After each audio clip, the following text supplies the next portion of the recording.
Computer. Okay, welcome everybody to Energy TV. I'm Amy Williams and I'm your host, and I'm delighted to be here doing an interview with the lovely Marilyn Bradford. Welcome, Marilyn. How are you doing tonight? I'm doing just wonderfully. Thank you. Very glad to be here. And we were just talking before we hit record that you're from Santa Fe, New Mexico. Yes. I think that's really fascinating what you were saying, that it's the oldest state capital in the country. Yep, absolutely. 1600s. 1600s. I had no idea. So there's kind of an interesting energy to the city that it's been inhabited that long. It's a very interesting energy to the city, and particularly because of all of the different culturally diverse peoples who've come here, the natives who've been here for a couple of thousand years, and the Spanish came up in the 1600s, and then the Jews came in. They were invited in to do a lot of the business and commerce, and then there are lots of us gringos, and the descendants of actually Mexican natives. You know, it's a very interesting mix of people. But I like that. That's what I like, diversity. Oh, sure. Yeah, well, I am just so tickled, honored, thrilled to be here with you and have this opportunity to just actually kind of pick your brain and let you be you in front of my people who maybe have never heard you before, and those who might sign up in the future that didn't even know this was a thing before it happened. And you know, Marilyn and I have had a lot of conversations since we've met, and one of the things that we have in common is a body of work called Access Consciousness. And so one of the things we know is that what we create and do together here tonight will actually contribute to those who will be on it in the future. and we may not even know them yet. And so there may be times when we get to talking about something and we go, why are we talking about that? And that's kind of a weird little thing that I've noticed happens. And people will send me messages about videos I created a long time ago, and I'll go, oh, that makes sense now. So if you go on a tangent, just trust that it's talking to somebody, even if they didn't say anything in the comments. And I will invite you, I've got a wonderful list of questions in addition to the ones that we had posted in the Facebook event and the advertisements for this interview. We've got a list of questions, but I'd love to hear what comes up for you, our lovely participants, as we have this conversation about food, about ourselves, about our bodies, and really this wonderful opportunity where we have access to the wisdom and knowledge that Marilyn has as a person who has a master's in education. In the other one, is that a master's in counseling, or what's the? Yes, that's a clinic. I'm a clinical social worker, and one of the things I wanted to say is, because I have all of these degrees, and then I got to Access Consciousness, and what I've really learned is it's all about empowering you to know what you know is true for you and your body. Yeah. Because a lot of this discussion is going to revolve around, hey, I get that this reality says this is the diet for you: high carbs, low carbs, Weight Watchers, high protein, plant-based, and none of that's right and none of that's wrong. But it's all really about getting you to the space where you can actually trust you and actually connect with your body and know what's true for you. So yeah, I got all the degrees. I got 27 years as a psychotherapist with specialties in addiction, which is way beyond alcohol and drugs. And we'll talk about that. But yeah, that's one thing I really wanted to open this up with. This is about you connecting with you and your body and knowing what you know to be true for you. Yeah. Well, and the way this came up in my circle is that I've been working with some people in changing bodies, and we can touch that later. But someone brought up, what about food addiction? And at that moment, I kind of went, uh, because the way it came up was the sense that was something that might be going on for that person, and that there might be a decision or an idea that was part of what was really real for them. And I thought, you know what? I think I need somebody who can really speak to those words. And then as we began our discussions about how we wanted to present that, you said something about addiction being such a loaded word. And then, of course, we got to talking about Marilyn's the author of Right Recovery for You. And just in that body of work for you, you use it, you get into addictions, but you very consciously chose a different title other than Right Recovery from Addiction to You, or saying something about addiction in the title. So wherever you would like to start, my dear. Well, let's just talk about addiction because it is such a loaded word. And one of the things that I would like to say is there's almost everyone on the planet has a quote addiction. Now, what do I mean by that? It doesn't mean, once again, it doesn't mean alcohol and drugs and gambling and sex. It's really that place where we all choose to go to not exist, to go on automatic pilot. If you have a place in your life that's automatic pilot, that's what addiction is. It's a space where you don't exist. It can be being the perfect mother. It can be trauma drama. It can be going into your story. It can be alcohol and drugs. It can be gambling. It can be relationship. It can be, we have people who do addicted to abuse. Anybody that they keep choosing the same partner over and over again, and they're like, I can't believe they hit me, or they abuse me, or they're going out on me, and that's a kind of addiction to abuse.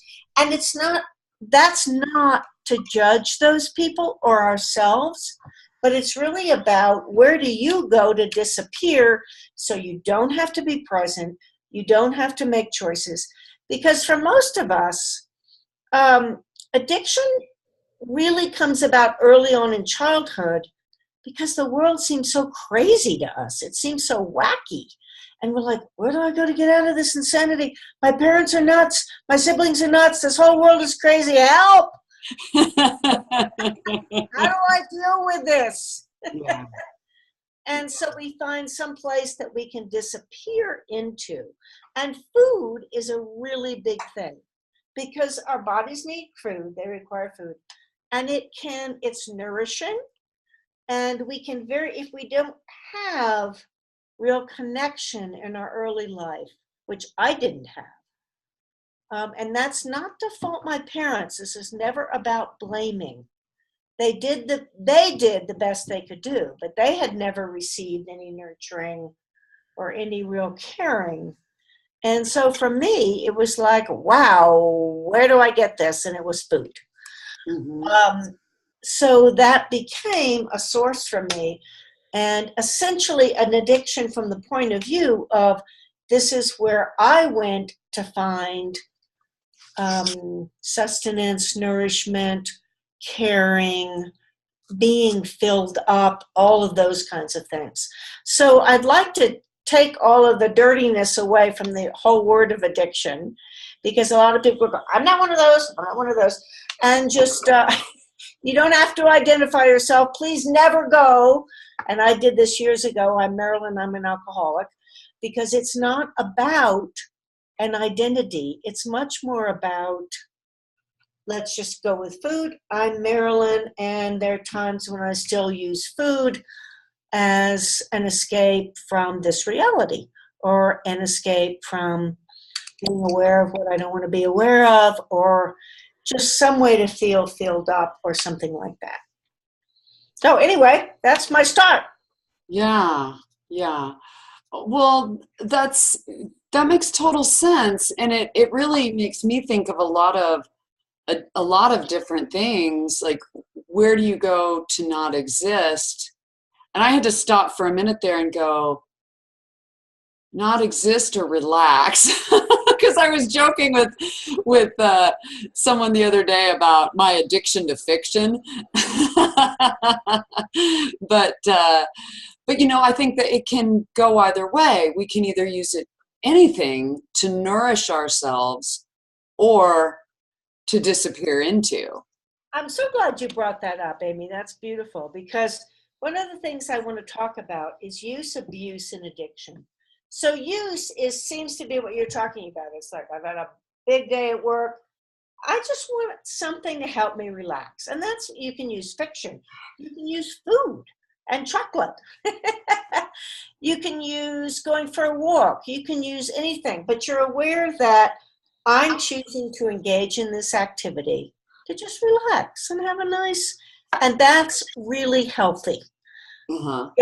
The next thing is abuse, and that's where, and this, you could do it with fiction. It's generally something more intense, but that's where you're actually aware that you're choosing an activity to get away from something that you probably should be dealing with, but you don't really want to deal with. So, for example, your child comes home with a note that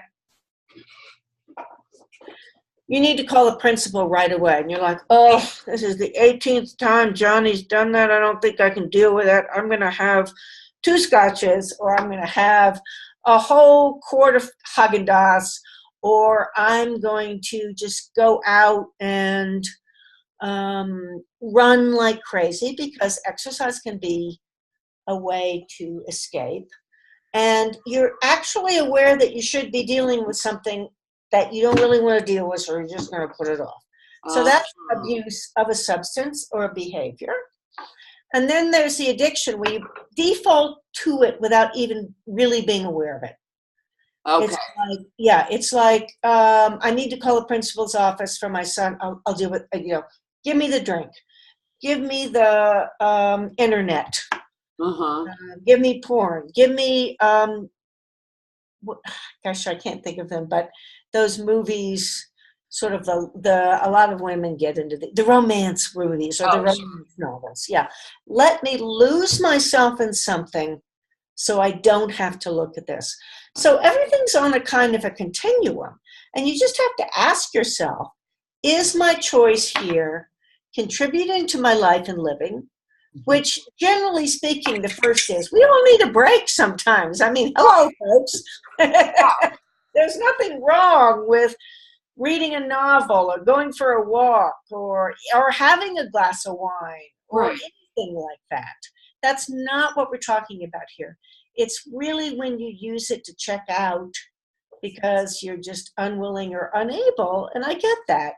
You don't have the skills and the tools, and that's something I'd really like to talk about later, to deal with what's going on. Yeah. So the part of the introduction, and I didn't really change my clothes. I just got plenty warm. So I took some things off. We started taking off clothes already. It's going to be a good night. The part of the introduction that I didn't fully get to is how you and I met in a body of work called Access Consciousness that we both are facilitators of, and so that's kind of our common ground. So we'll get into talking about some of the tools of that and how it applies to addiction and how we can use it with food. And one of the things that what you just said brings up to me is how it's not even, oh gosh, I'm trying to find the right words, and really the words are just, it takes you out of being or choosing anything in your life. And I know an alcohol addiction is a really good example because, well, I just am not able to drink a lot, but I know people who drink a lot. First of all, it takes up a lot of time, it takes up a lot of money, and then it takes up a lot of the next day, and you're always in recovery of what you just did to yourself. So there's that piece with that type of addiction where it's hard to get to a different space. And I think food addiction can be that too, because I've known people who have, food really has a control over them, or they have given it control over them and they're choosing it. Yeah. That's the thing. Yeah. And to the place where they may actually black out. And then there's that recovery period also. But I was just thinking about someone who it totally takes him out of, or he chooses to go into fiction, like listening to books on tape all day long, because he doesn't choose to create a life any other way. He doesn't have the tools at this point to do that. That's it. He doesn't have the tools, because I really want to, I want to be very clear. This is not about people going, I just don't want a life, I'm just going to go into this. It's mostly because this reality actually does not provide us with the tools to create a life beyond escape. Yeah. Yeah. That's what we're here to talk about tonight, as far as I'm concerned.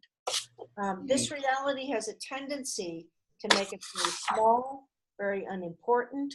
It tends to not only not acknowledge us for who the greatness that we are, but to actually diminish us as beings. And maybe you were really, really lucky and had amazing parents who said, wow, I'm so glad you're on the planet. You're amazing.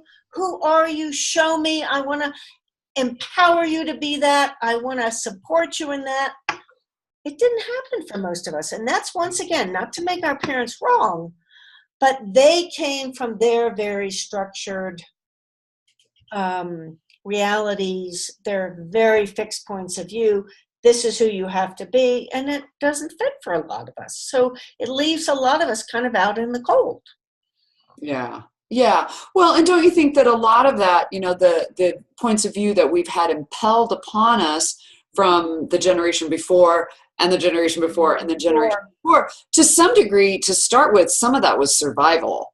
They were just trying to make sure the food could go around and people didn't get killed in the course of the day. Right. I mean, I was working once, and this is not to pin this on the Italians, but I was working once with a family,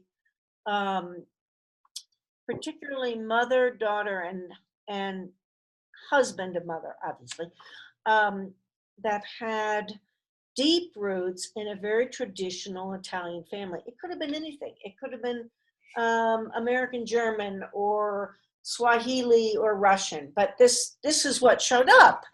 But their parents were incredibly physically, sexually, and emotionally abusive. And yet the point of view of the family was, no matter what, you had to overlook that and go see everybody and celebrate with everybody on the holidays, and ignore the fact that your father threw you down the stairs when you were 5, and that your grandfather sexually abused you. And guess what? Everyone in that family was overweight, because that was the way that they could cope with that. Yeah. And not a wrongness on their part. They needed something. They needed something that was theirs, that was beyond the abuse, that was beyond the screaming and yelling and degrading and, like I said, physical, emotional, mental, sexual abuse. And that's so much because you know what? Food is kind of neutral. It's like, no hamburger is going to hit you upside the head. No cheese quesadillas is going to sexually abuse you. Oh, I'm sorry, but there's really something to that. Say more. What do you mean? Well, people can be, for a lot of us, and for me at times in my life and growing up and a little bit later, people are like dangerous, or at least not something to be trusted. And I totally get that. I really do. I'm your mother. I love you. That's why I'm hitting you and telling you you're a piece of crap. Yeah. That kind of thing. Yeah. But food is never that way. Food's not going to, you can say food turns against you because you gain weight or this or that. But when you go down and you have a plate of nachos, or I'm very New Mexican these days, uh, whatever works for you, it's like, oh my gosh, that feels good. That's not hurting me. That's not being abusive to me. So I totally get that. So I'm going to do a little bit of the access stuff, and Amy, you can jump in here. But we have something called the clearing statement, which is really just an energetic way of saying whatever's up, can we let that go? So everything you've decided about that, what food is and isn't, would you be willing to destroy and uncreate that, please? And all I mean by that is that, would you be willing to look at it in a space that you're willing to let go of your conclusions about it? And then there's a clearing statement. You don't have to listen to it, but it's basically right, wrong, good, bad, pack, puddle, insurance, boys and beyonds. Why do I do that? Because it works. If you're really interested in that, there's a website called theclearingstatement.com. And if you're not interested in it, don't worry about it. Just look at what you can let go around all of your belief systems about food and what it is and what it isn't, and people and what they are and what they aren't. Because one thing I've realized over the years is that, and this is a big thing in access consciousness too, your point of view creates your reality. So I used to have people come to me who were like, all men are abusive, all women are horrible and abusive. And guess what? They kept recreating those situations. If you believe that all men are abusive, the only people you can invite into your life are abusive men. If you believe that all women are just nasty and out to get you, you're going to have one partner after another who's that way. Now, why am I bringing that up? Because the same is true with food. If you actually have the point of view that the only nourishing and nourishment that you can truly receive and get in the world is from food, you won't be able to receive it from another person. So just if you can just sit with this idea that your point of view creates your reality, that can change an enormous amount for you, because you can begin to listen to all of your points of view. For example, and I know I sent questions and things into Amy earlier, but this reality has an incredible amount of insanity about food and diets and what you should do and what you should not do. It's just somebody's point of view. You need to go on a plant-based diet. You need to go on a low-carb diet. You need to go on the paleo diet. You need to go on this. You need to go on that. But the thing I want to stress about all of that is none of that has anything to do with you listening to your body. There is no one size fits all. None. Absolutely not. There's only you and your body and what's actually going to work for your body. So it's what if I get nothing else across in the Zoom, I would like to get across a shift from what everybody else says about what is and what you need to believe and how you need to work with your body and food and what's good food and what's bad food, to what connection can you actually make with your body, and ask it, body, what would you like? What would you like to ingest? What kind of food works for you? What doesn't work for you? Are you gluten intolerant? Do we need dairy? I mean, there's all of these things. No grain, no gluten, no dairy, no this, no that. Well, somebody's like it and somebody's don't. So please, please, please, if you can get anything from this, it's what can you be and do and know and connect with your body that's going to let you know what works for you. Fabulous. That is just such a great starting point. So to kind of just circle that a little bit, I put the place to find the clearing statement. If you're looking for a tool to change stuck things in your life, I put it in the chat and I can send it out later. And for the purposes of this call, we'll probably just say, would you like to clear that now? Exactly. And we may or may not say the clearing statement, because some people it's totally new to. Either way, we might say it, we might not. It doesn't matter. It's not relevant. Not at all. If you want to look it up later, your intention does a great job of clearing things, and sometimes you need something else to dig a little deeper, and it clears things from the subconscious mind. But Marilyn, I wanted to pull out a piece there where, so if food is neutral, but some people are choosing food as a way to escape. So this is kind of two-part to take us into our title, but with the question, another question. So our title is, does food control you? But what popped for me as you were talking about how people are sometimes using food that might end up seeming like it's an addiction. Do you think that it really is kind of a control piece? Like, things are out of control. I don't know what to do with this reality. I can control what food I eat and how much I eat. Is it that kind of control thing? Yeah, and it can go both ways. You're really talking about two sides of the same coin. One side is I'm out of control, eating, food controls me. The other side is some variation of anorexia or bulimia where I'm controlling everything. The point is that we make food mean something. And this is what I would ask of everyone. Ask yourself, what does food mean to me? If it didn't mean that to me, if it were just neutral, what would that change? And what would I be aware of? Make food a measure of it controlling us or we're controlling it. And it's extreme. I mean, people die of anorexia. Yeah. People die of being morbidly obese. So it's the same coin, two different sides, but it's all about the meaning that we have imbued food with. And food is neutral. It's the meaning we put on it that creates the difficulties that we have with it. Interesting. So one of the things that we had just kind of flipped through some questions we wanted to play with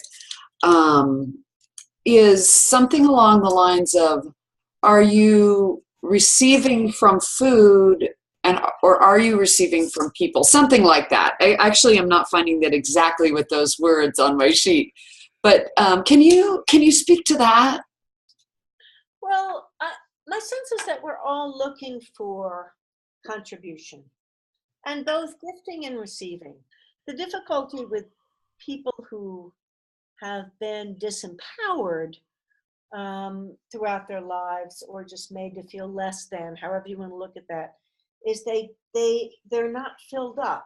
They don't have a sense that they have something to contribute, even though they do. So they're always looking to get from something. And often they're looking to get because people can be mean. Food is never mean. I mean, basically. We're looking to receive from that. But also the thing is, in the end, it doesn't satisfy. And there's a phrase I heard years and years and years ago, which is, there's nothing that hooks us like something that doesn't satisfy. Huh. Yeah. Say more. Well, you just have this idea that, the next burger, the next alcohol drink, the next relationship, the next acknowledgement of what a great mom you are is going to make you feel good. But it never does, because ultimately it's an inside job. You have to be the one that knows that you're okay. You have to be the one that fills you up. And I know that can sound trite and all of that, but in the end, it's true. In the end, it really is true. It's about valuing you and seeing the gift that you are in the universe that begins to let all of this go away. Wow. That makes so much sense to me, because there's been people in my life who, I see as a corporate executive, and I see as really wise, and I see as, all these things. And yet they sometimes will seem like they're continuously looking for outside validation, and they don't see themselves that way. So that makes perfect sense. So would you say that that's another piece of what addiction really is? It's a huge piece of what addiction is. It's a huge piece of looking outside of ourselves for something to fill us up. Mm. People are going to go, but how do I know that I'm okay and all that? And you know what? It can be a real journey because so many of us have been made to feel that we're not okay, we're not enough, we're wrong. And one of the things I wanted to get to with this whole addiction piece is that after working with addiction to alcohol and drugs and various other things for years and years and years and years, and then finding access consciousness, one of the things I realized is that there is a primary addiction and then there's secondary addictions. And the secondary addictions are things like food, relationships, gambling, being perfect, trauma drama. I'm sure some of you, or probably most of you, know someone who's addicted to trauma drama. Oh, dear me. But there's actually a primary addiction to judgment and the wrongness of self. Wow. And you really can't clear any of the other addictions until you deal with that. And that's something that's been impelled on most of us, that we're wrong, that we didn't do it right, that we'll never do it right, that we're lacking in some way. You know what? That's all bunk. Totally bunk. So we in Access Consciousness, the work of Access Consciousness, talk a lot about clearing judgments, how judgments stick us, and all of that. But I know that we have some people that have signed up tonight that's a totally new idea for. Can you maybe start back a little further with that one? So you said the addiction to judgment and something else. The wrongness of self. The wrongness of self. Okay. So can you talk a little bit about judgment first? Absolutely. Here's a really different concept. What if you got that all judgment is totally arbitrary? Whoa. None of it has, I know, it's amazing. You mean there is no, this is right because? There is no validity to any judgment. If you want to test it out, get like 12 people to comment on the photograph of a person. Yeah. You can make them attractive. You can make them, quote, unattractive. Both of those are judgments. See what they say. Oh, she's beautiful. Oh, well, she's too fat. Oh, she's probably stuck up. Well, I don't really know about her. She's not my kind of person. But if you really listen to these 12 judgments, what you'll discover is they're all arbitrary. They're just somebody's point of view. There's no reality to them. There's no validity to them. But most of us, because we were kind of like, I'm just here in the world, and we were judged, we took those judgments as real because they were solid and they seemed important. Oh, this person thinks I'm not good in math, or I'm a loser, or I'm this way. And really positive judgments can stick us as much as negative judgments. I once worked with a woman who was absolutely gorgeous. I mean, she was drop dead model gorgeous. She was depressed and she was drinking too much. But what we really got to was the only thing she valued was other people's judgments of that she was gorgeous. So if she gained a quarter of an inch on her thighs, she was upset or this or that. Now, this was a woman who was brilliant, who worked beautifully with animals. She worked with rescued dogs. And she had others. She was an artist. She was an incredible cook. She actually went to culinary school. But the only thing she valued was how she was judged physically, because that's what she was told her value was. Wow. And it was crazy, just crazy, crazy, crazy. Yeah. So all of the way you've been judged by other people and everywhere you've made those judgments real and true, would you please let all that baloney go? Yeah. Yeah. It's just their crappy point of view. Yeah. That's all it is. There is no judgment that is actually real and true. There can be awareness, but that's different from a judgment because awareness has no charge to it. It's not right or wrong, good or bad. It just is. Oh, wow. This person is choosing this. Okay. So I am getting a sense that the idea that there are foods that aren't good and there are foods that aren't bad might be giving some people a little tweak in their universe. And goodness knows, I've had lots of, I mean, I've played with the South Beach diet. I've played with, different ones through the years. And what can we get in? The power packed foods. And I used to grow my own wheatgrass and this and that. And what? I love it. Just all well, hey, for most of us. I do like to feel like I have, like cow cud breath and have some wheatgrass now and then. But I would love to share with some people that I love to chase a shot of wheatgrass with a good cup of coffee. Yeah, right. But one of the most freeing things, I had this moment when I first learned about how freeing it could be to start getting out of judgment, because I had gone pretty far into the whole alkaline food thing. And for those of you who wouldn't necessarily have a reason to know this, my husband is like an expert at getting rid of cancer.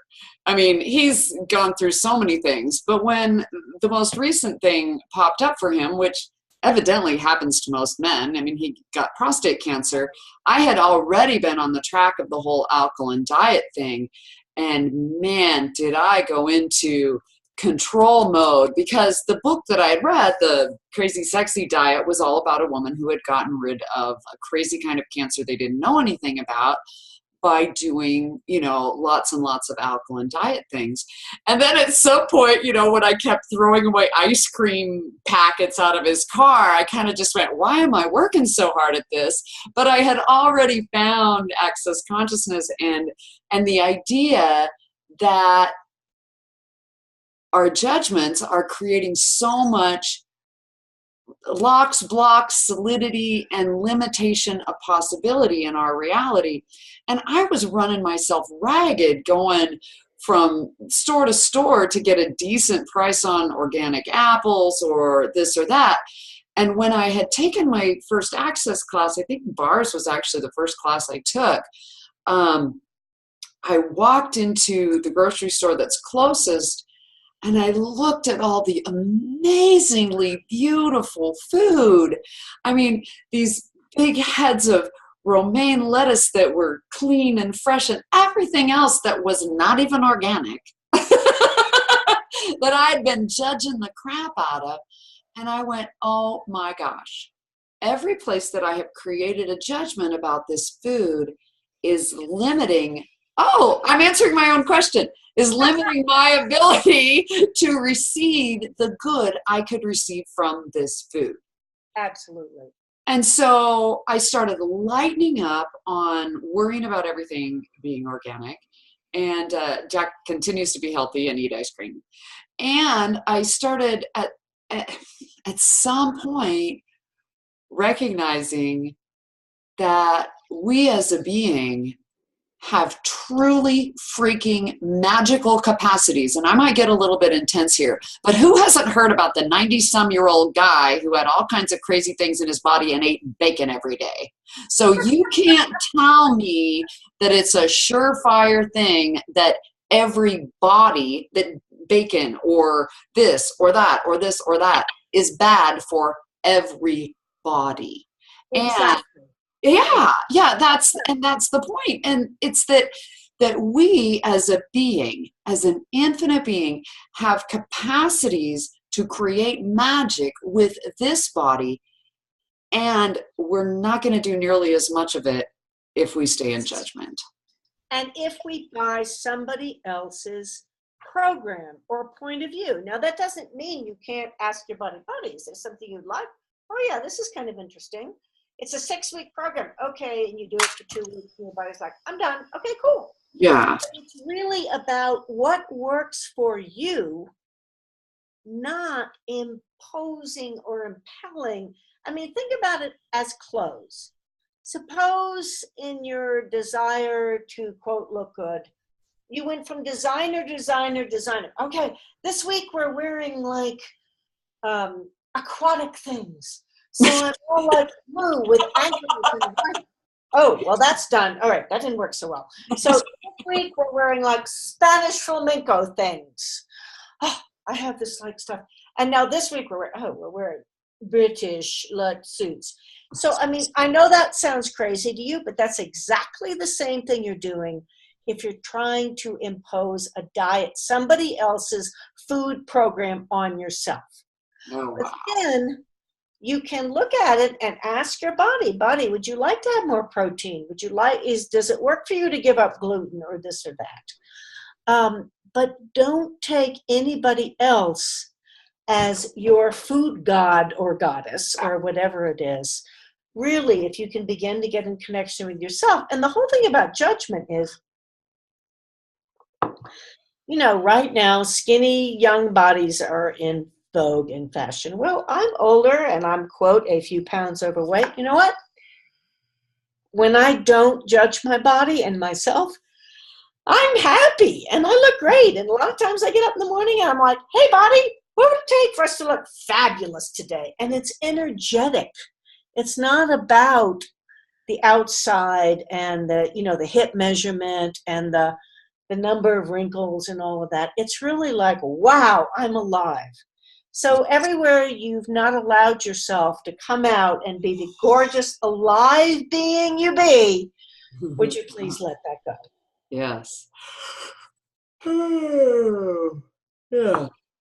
Just let that clear out of your field, out of your body, out of your mind. Under bed, cock paddle, and shorts, boys, meows, because that's what's worked for me. Yeah. Yeah. Whew. Okay. So, so primary addiction. So you're saying that our primary addiction is to judgment, and the stickiest part of it that creates the addiction is the judgment, or the wrongness of self. So self-judgment. Well, yeah. Or addiction to the wrongness of self. Essentially, you're wrong. I mean, how many of you believe you're wrong? No matter what you do, you're wrong. And you only know you're right when you know you're wrong. Oh my God. That reminds me of a family gathering this summer where it's kind of like an old joke, you know, my maiden name is Harder. How many Harders does it take to screw in a light bulb? Well, one that's standing on the counter and 8 of us to tell her what to do. But what that led to was, because my mom can get really controlling when we're all in her house. And the joke was, if you're breathing, you're wrong. Exactly. If you're doing anything, you're wrong. Oh my gosh. Yeah. So, exactly. Everywhere any of you have taken on anybody else's judgment that you're wrong, would you please destroy and uncreate that and let that go? Yeah. It's because you're not wrong. That's just somebody's judgment and way of controlling you. Yeah. Yeah. So. And everywhere you're unwilling to just thumb your noses at them, guess what? I'm not wrong. I love that. Oh my gosh. Oh. So what I'm getting is that every other addiction is what you're calling a secondary addiction. Absolutely. Anything.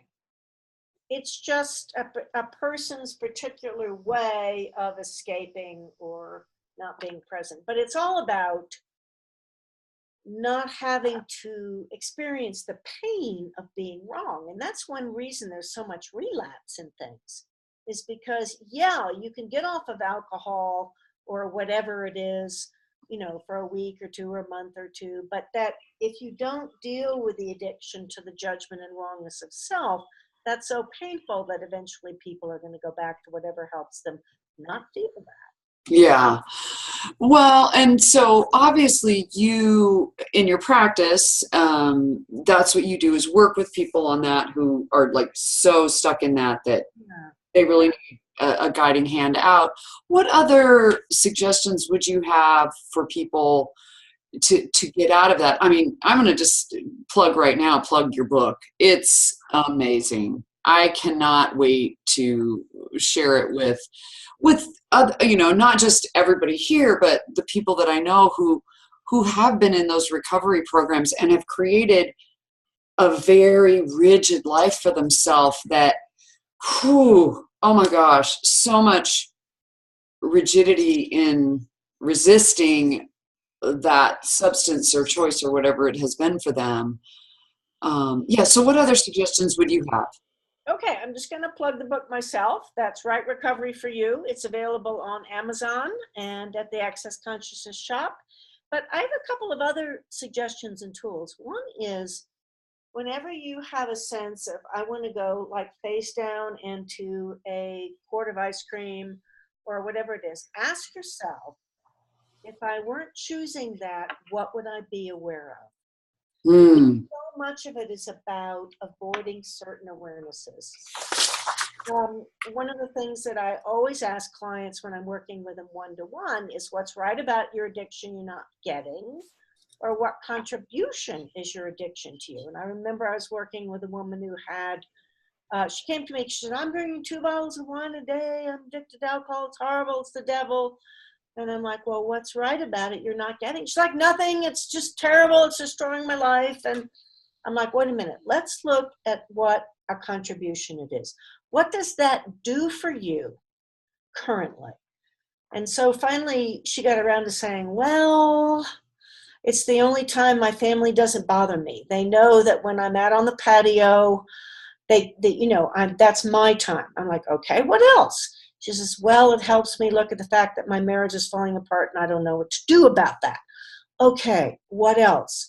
She said, it's the only thing I can receive comfort from. I was abused terribly as a child and, I just don't trust people. And we went on and there were 8 separate things that this was contributing to her. And I would encourage you all to do that with food, because we don't turn to a substance or a behavior unless it's contributing to us.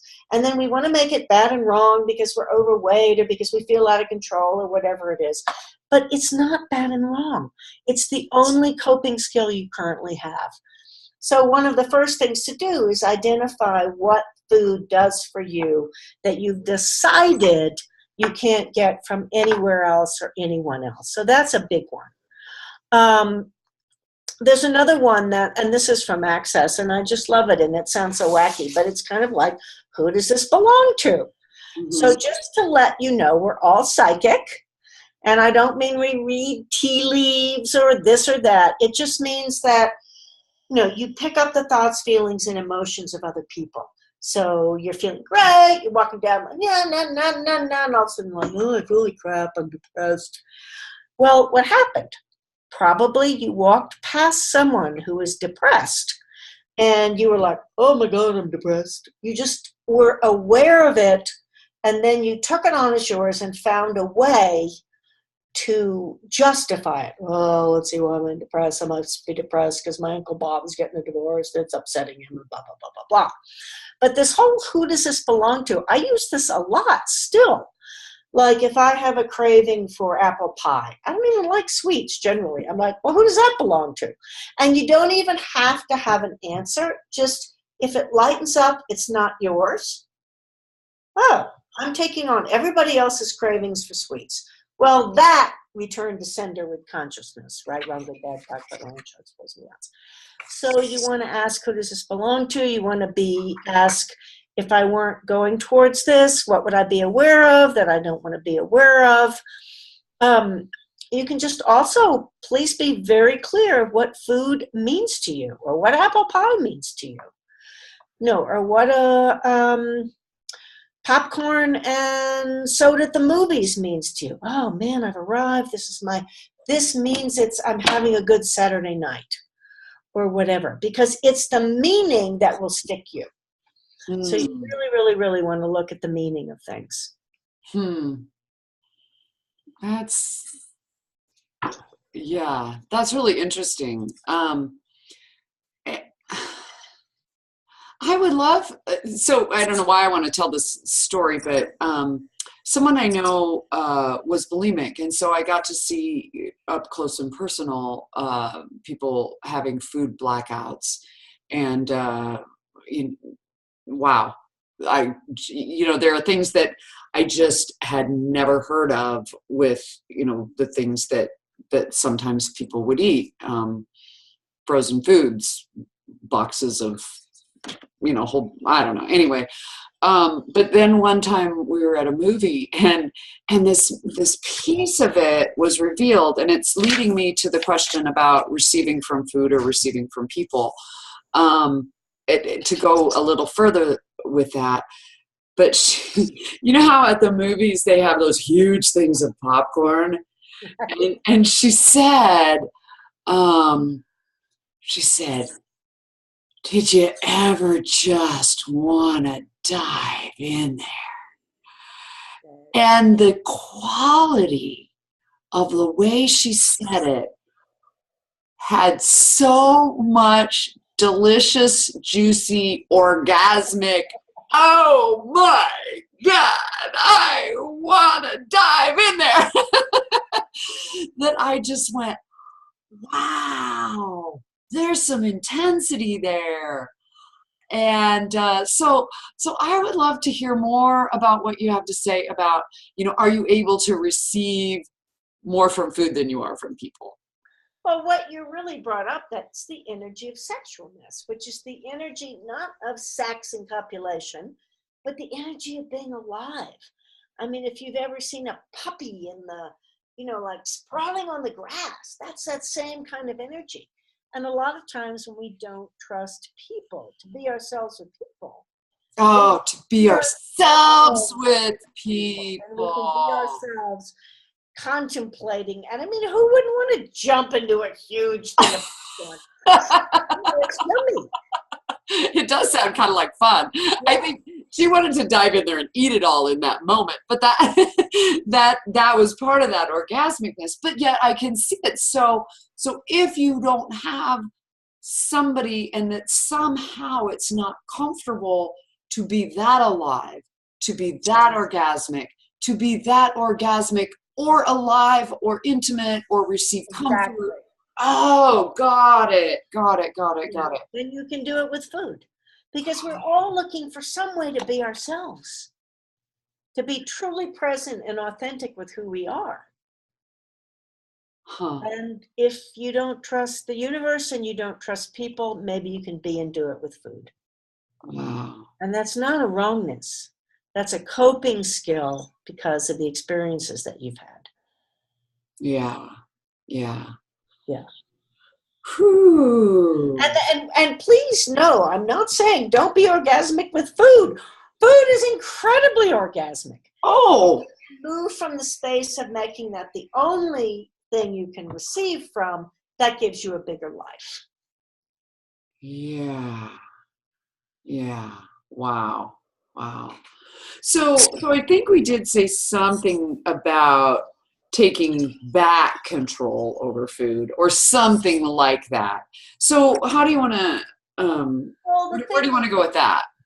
The more, it's not about fighting. And this is one of the things that I've learned with addiction. It's not about fighting the desire to drink or fighting the desire to eat that second burrito or whatever it is. Notice I have all these New Mexico references.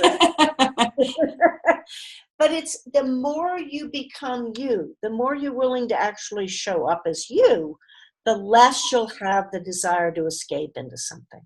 So it's really about what parts of you are you unwilling to claim or be? What have you decided is wrong with you that's actually not wrong with you? That if you would really look at it, would change things for you? Who are you? And are you willing to be the different that you are? You know what? I remember working with a young woman who was, quote, addicted to alcohol. And she's like, it's just so painful to be different. Now, I'm talking about a woman at this particular point that other people would say, seriously? She was in her 20s. She was drop dead gorgeous. And she was very aware that she never seemed to fit, and you don't fit if you have an addiction, that she couldn't get it right. And I'm like, you know what? You're always going to be different. You're never going to fit. Get over it. And she was, oh, that changed everything for her. So we could just title a talk that, you know, and then like just different. You're never going to fit. Get over it. Because it's actually, if you look at it, all of the people who have contributed to the world, whether you're talking about Picasso or Mahatma Gandhi, have been different. Yeah. It's their difference that has created the change.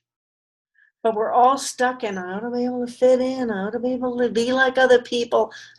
Get over it. You're not. You wouldn't be on this call otherwise. And maybe it's the first time you've gotten the opportunity to have someone say to you, just be you. What would it take to just be you? What would it take to just, and actually, I'm going to plug a book right here by Dr. Dane here called Being You, Changing the World, because it's an amazing book. And if you're interested in more about being you, I highly recommend you get that book.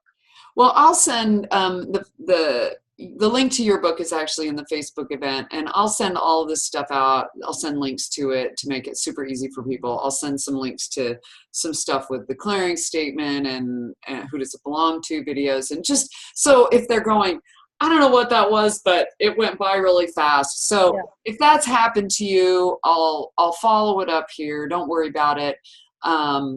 We'll get it out to you. And you know, there's something in the chat. Someone wrote, so can we ask, could I get this feeling from people instead of food? Beautiful. Yeah, and the thing that I would ask you is, can you get that feeling from yourself?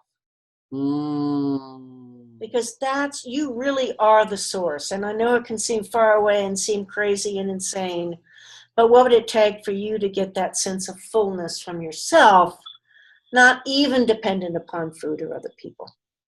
Whew. Yeah, wow. There was a lot of energy there. So anything that wouldn't allow that, can we expand out? Yeah. And can we just expand out and let anything that wouldn't allow us to receive from ourselves? Yeah, and be the greatness that we are. Everybody on this call is a gift to the universe, or you wouldn't be on this call, because it's the seekers of the world, the beings that are interested in changing things, even if it seems, quote, mundane. You're a seeker if you're on this call.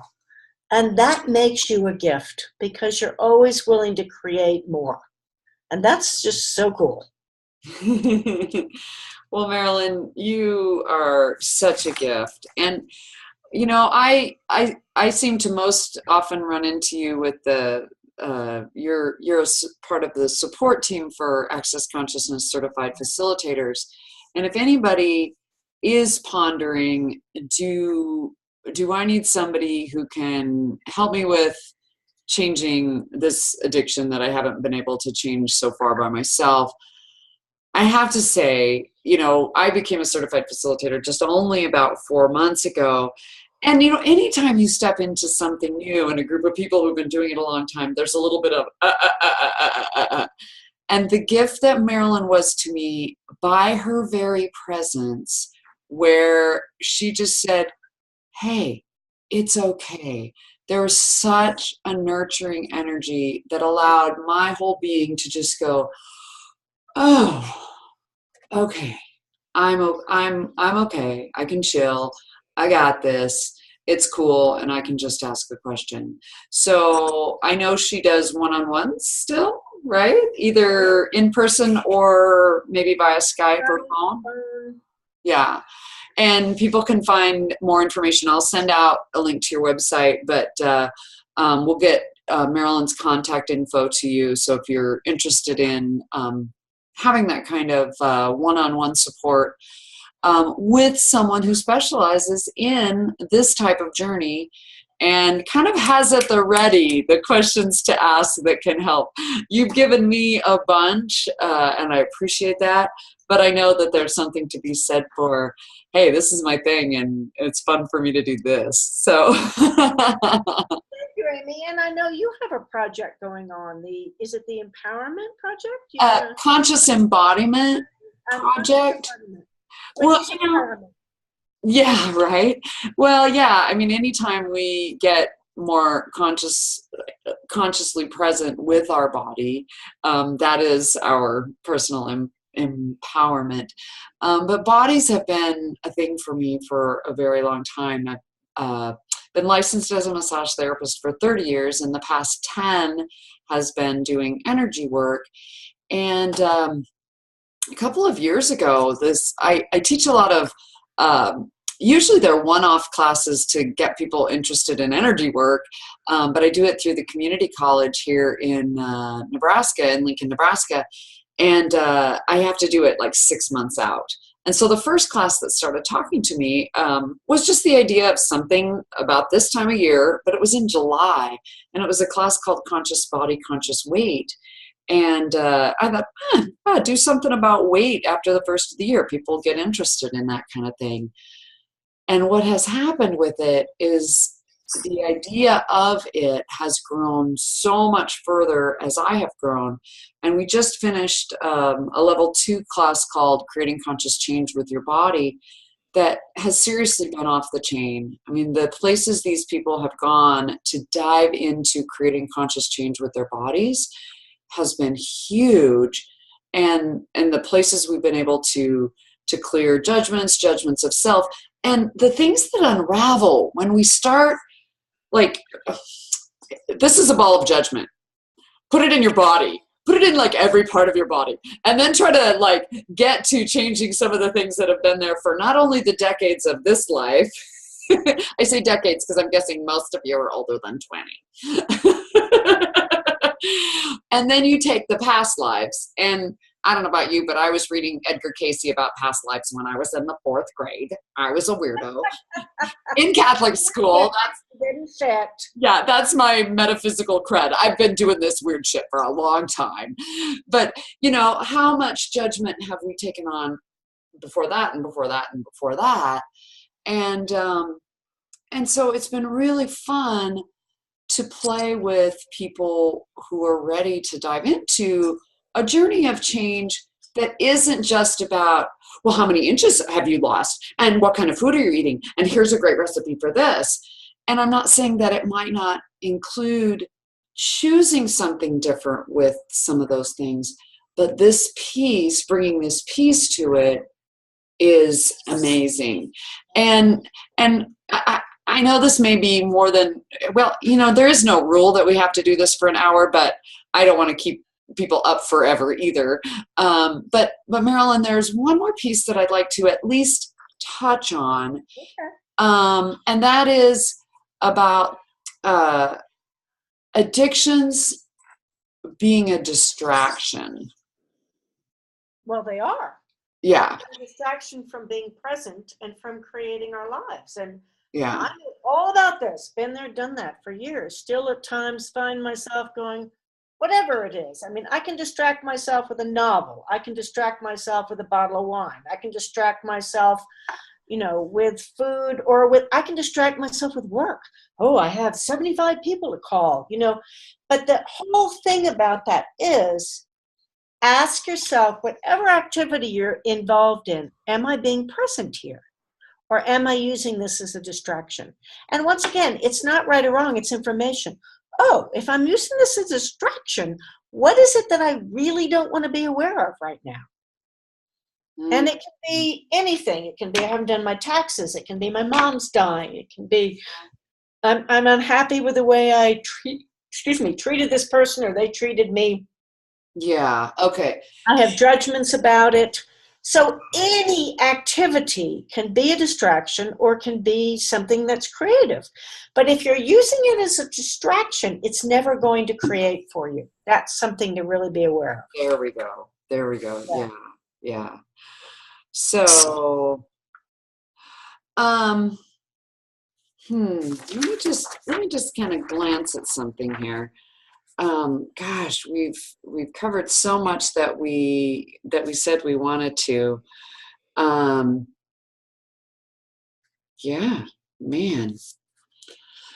Whew. I think we've really done a good job getting through the things that we said we wanted to look at. And I don't know why I want to bring this up and throw this at you. This is something that maybe the second time I did conscious body, conscious weight. It's changed names. Conscious body, conscious you is what's on this. I was doing a piece on addictions, and what I came to was, and I started playing. I love wordplay, and I started playing with, is this an addiction? Is this a habit? Or is this just a predilection? Is this just like something I just like? That's kind of what we were getting to with use, abuse, and addiction earlier. Okay, so it's just different words. It's just different words. Yeah. Okay, so use, abuse, and addiction. Yeah. Got it. Okay. Liking to have, I don't know, whatever it is, like even liking to work for 14 hours in a row, or liking to show your stuff as a mom, or this or that. But you're aware that you're doing it. Gotcha. It's not taking you out of being present. Gotcha. Yeah, that's very clear. Very clear. So you're doing it instead of it running you. You're really at choice. Yeah, you're at choice. And that's the big thing to ask yourself. Am I really at choice here? Or is this running me, and do I have a sense of not having choice? There we go. Yeah. And so asking a question like that would be a way to start getting more present with it. Yep. Awesome. Well, it's so fabulous. And I'm just so delighted we had the opportunity to do this. If anybody else has any other questions, now would be the time, because we're going to wrap it up. I'll ask one while people get their courage up, but now's the time to type it in the chat. And thank you, Lee, for doing that earlier, because we cleared something for everybody. So you had said if I have any food issues or things with food, that it's a great way to spur on the conversation. And I made that joke about chasing a shot of wheatgrass with a cup of coffee earlier. But years ago, I made a decision to, I have to quit Diet Coke. There's all these reasons I have to quit Diet Coke. And I quit that. And recently, in the last, 6 months or a year, I kind of went, maybe that was a judgment. I might like a Diet Coke now and then. What the heck? But I also noticed that if I had something that I thought was an addiction, it's brown liquids. So what would you say to, I guess, where could I go to that to suss out if it's... Here's what you do. Okay. And this is what I tell people. I'm ready. Have your way with me. I'll have my way. Is that you drink Diet Coke with awareness and consciousness. Okay. You put it down, you pick it up, you take a sip, and you just be with it. How does that taste? How does it make my body feel? Yeah, it tastes like total crap these days. But for a while there, I was kind of excited about it. It was like... It may be that there's a 2-week or 2-day period when it's a contribution to your body. See, we want to make these absolutes, come to conclusions. Wheatgrass is good, Diet Coke's bad. Wheatgrass may be good for 2 days and then be crap after that. Diet Coke may be the same thing. That's what I was really trying to get to, is get in touch with your body in the moment and don't come to conclusion. There are times when I eat enormous amounts of avocados, and other times like, But when I'm really in touch with my body desires that kind of fat at that time, and then it doesn't. Sometimes I eat a lot of protein. Sometimes I just eat vegetables. It's so much of being in the present with your body, that moment, that day, what does it require? And not coming to judgment conclusion about it. I think I got the energy of what it is. Yeah. It's not so much a distraction, because what I was going to start to say was I'm distracting myself from work, except that, I can be going to get a iced tea from Panera because I have my special little thing about I like that kind, I can be doing that. But you know what it really is? I kind of want to break. I start thinking of that. I think it's that I just want to break. Okay, well, see, but that's the kind of awareness we all really want to get to. Oh, it's not about a Coke. I said I want a break. So how else could I take a break? But I give myself permission to have a break without having Diet Coke if my body doesn't desire a Diet Coke. Yeah. And what does my body really desire right now? You want to walk around the block. Yeah. Sit on under a tree, and I'm not saying those things are better, but it's really about asking what's going on. What does my body really desire here? Mm-hmm. Beautiful. Yeah. And I can see that piece, and just even noticing that my energy around that isn't very clear. Mm-hmm. I mean, that it's like, gotta have that. There's something about it. There's something about it that's got me. I think there's a lot more questions I could ask, because I think sometimes it might be that I want to break, but sometimes it might be that my body wants something and it's like a default. I go to that. You go to the default, which is a lot of what addiction is. Default. And that's that auto response. This is where we started the conversation. Oh, that. Thank you. Ooh, and I'm going to go off of I'm aware that a lot of smokers don't like to smoke but want to go outside and have a break. Brilliant. Yeah, absolutely. Ooh, I know 2 people who are looking at quitting smoking. I'll have to share that with them. Phenomenal. Yeah. But the question that I could add in there is, body, is there something else you desire or require? Yeah, exactly. Because it's telling me there's a desire or something it wants right then. Yeah. Oh man, thank you. Absolutely.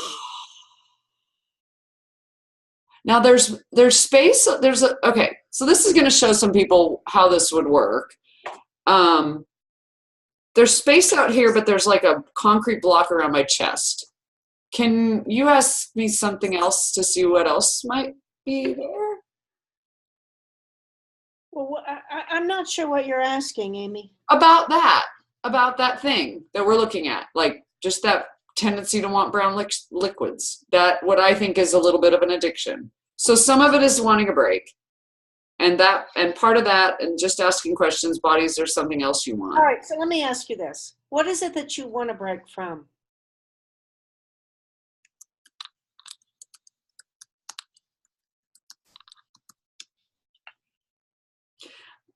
I don't know if I don't get anything with that, but I also get that there is a point of view about thinking I get energy from that.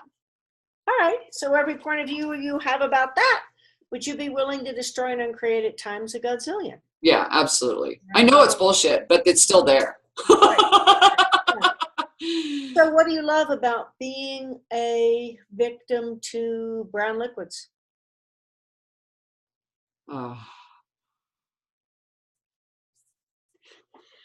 That I don't have to be all the energy I am. Yes, everything that is, would you destroy and create it times a godzillion? Yeah. Right, wrong, good, bad, POC, POD, shorts, boys, and beyonds.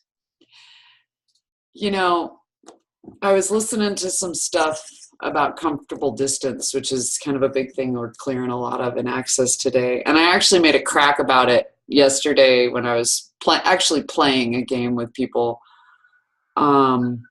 But something else about totally being you. You mentioned Dr. Dane here. Okay, I found out this is a barrier. I'm going to push it down. I just heard what it was. So Dr. Dane was talking about the place when, how far back was it when you decided you couldn't be you? And what I got, which is funny, but it's kind of making me want to cry. So if I let loose, I'm going to let the barrier go. So I don't give a rat's ass. I'm going to go there for everybody. Everybody thought it was pretty freaking cute when they would ask me my name. I got 2 years old, and they would ask me my name, and I would say, Amy, stop that. Wow. And because they were saying that to me so much that I thought that was my name. But that was a way to get me to not be as Exactly. as I truly be. Identifying with that, would you just turn and create that times a godzillion? Right, wrong, good, bad, POC, POD, orange, shorts, boys, and mediums. Yeah. Thank you. You're so welcome. And thank you for this. It's been really great. I really appreciate you having me on the show. Oh, thank you. And whew, wow, thank you very much for that, because it's not something I had ever chosen to look at. And who the hell would think that you would get to it while looking at choosing brown liquids? Yeah, so thank you so much. You're a total gift. Thank you, everybody. Thank you, everyone, for being on here. Is on here, and I will send out the stuff that I said I would. Yeah, you're fabulous. Thank you. Have a great night, and I'll catch you later. Bye, everyone. Bye.